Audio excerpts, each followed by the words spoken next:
Okay, so when I was in college and I took Organic 1, Organic 1 was really hard for me, and part of it was the instructor, part of it is just the material. You're kind of starting out new.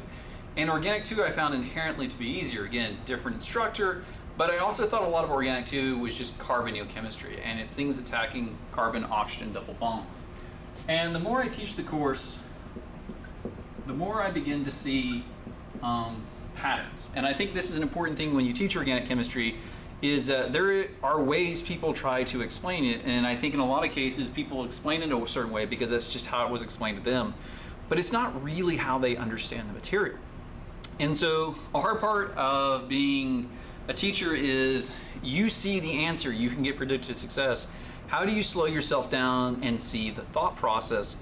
Because a lot of these reactions that follow, particularly for aldehydes and ketones and esters and amines and imines and all these, to organic instructors, these are all kind of the same reaction. There's just little details that make it a specific category, but the overall reaction is the same.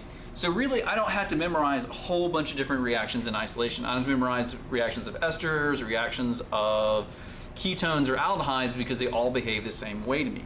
So how do I articulate to you how to see it that way?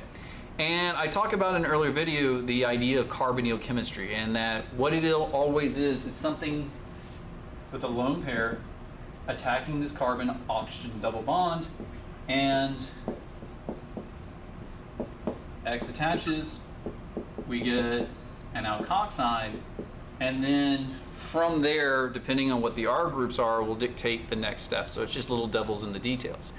One thing though that I don't think I've articulated well in the videos is the idea of Carbanion chemistry. So this is Carbonyl chemistry.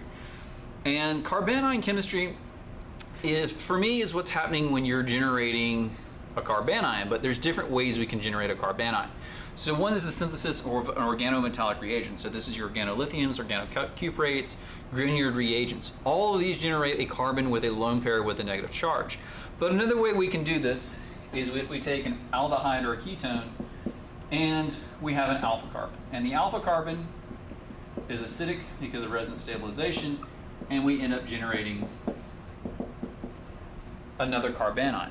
But this carbanion is going to act just like an organolithium or a Grignard reagent. What it's going to do is it's going to seek out the nearest carbonyl carbon, and it's going to attack it. Or it's going to seek out a double bond and it's going to form a carbon-carbon bond. But when you start looking through these reactions of organometallic reagents, and later when you start looking at aldehydes and ketones, this is how I see it. And if this helps you, hopefully use it. If it doesn't help you, don't use it.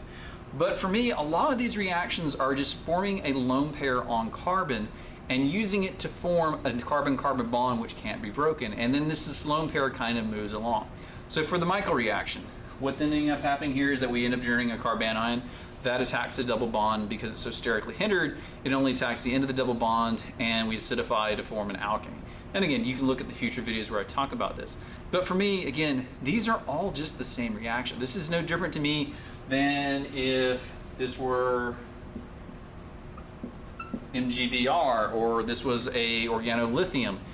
The devil is in the details in terms of how we make them and what stabilizes them, but ultimately it's still the same reaction. We generate a lone pair on carbon through some type of reagent, and then we attack that, use that lone pair to attack another carbon, creating a carbon-carbon bond which can't be broken, and then we acidify to make it back into like an air-stable compound. So hopefully this video kind of helps you. Again, like organic instructors, we kind of see the reactions. To us, we've gone through it so much we start picking at the patterns, but sometimes it really does kind of help for us to take a step back and slow down and tell you, like, this is our thought process. This is why these reactions don't look any different to us. This is why we're able to kind of look at a book example and go, oh, it probably does this, it probably does this, because this is kind of the way we're thinking about it.